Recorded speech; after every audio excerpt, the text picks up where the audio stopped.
Nakon toplog vremenskog perioda koji smo iskoristili za kalemljenje voćaka, dolazi nam zahlađenje koje može oštetiti naše biljke.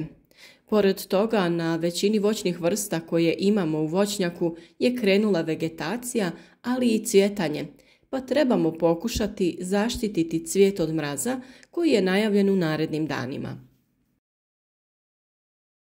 U ovom periodu još nema zametnutih plodova koji su najosjetljiviji na mraz, dok cvjetovi na voćkama najčešće mogu izdržati i temperature oko -4 stepena Celzijusa. Takvu situaciju imamo kod nekih sorti breskve, nektarine i marelice. Još neotvoreni cvjetovi poput ovih na krušci su manje ugroženi i podnose temperature i niže od -5 stepeni Celzijusa. Voćke poput kruške, jabuke i sličnog voća u ovom periodu ne treba štititi. Metoda kojom smo djelomično usporili kretanje vegetacije je krečenje voćki, koje obavljamo najčešće 2 puta.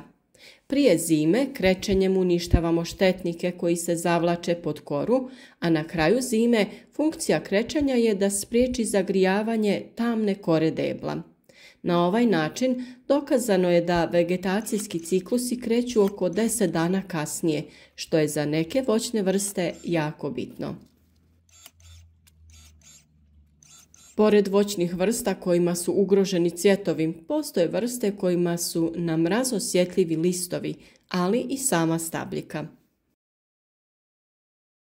Nerijetko od posljedica mraza stradava vinova loza, kivi, smokva, a naravno tu su i citrusi, koji još uvijek moraju biti u zaštićenom prostoru gdje treba da čekaju proljeće i veće temperature. Kada je u pitanju osjetljivost biljke na mraz, najveća osjetljivost je u fazi opadanja latica sa cvjetova. Tada i temperatura od -1 stepen Celzijus može napraviti veliku štetu. Kako bi se izbjegle štete na voćkama, najčešće se poduzimaju sljedeće mjere.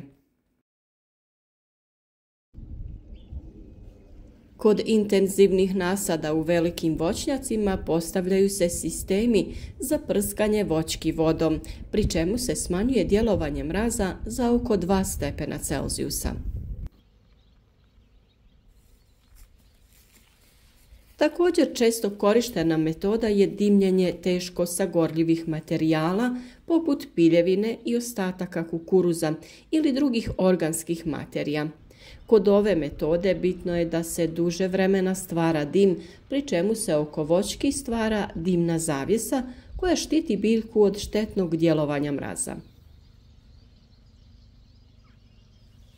Najniže temperature se događaju pred svitanje dana, pa je tada i najveća opasnost od mraza, pa ako se koristi ovakva metoda, treba pratiti temperaturu i zapaliti vatru kada se temperature približe nuli.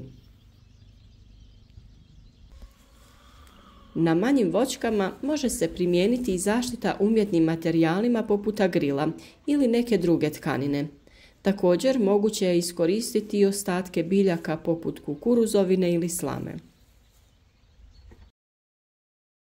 Ovih dana najviše ćemo obratiti pažnju na mlade kaleme koji su jako osjetljivi, te na kivi koji je otvorio svoje pupoljke. Neke voćke ipak ne možemo zaštititi poput velikih šljiva i breskvi, pa se nadamo da mraz ipak neće biti toliko jak. Ukoliko koristite umjetne materijale za zaštitu biljaka, jako je bitno da nakon što prođe opasnost od mraza, te materijale i uklonite. Ako se to ne radi, postoji mogućnost da se napravi veća šteta po biljku nego korist.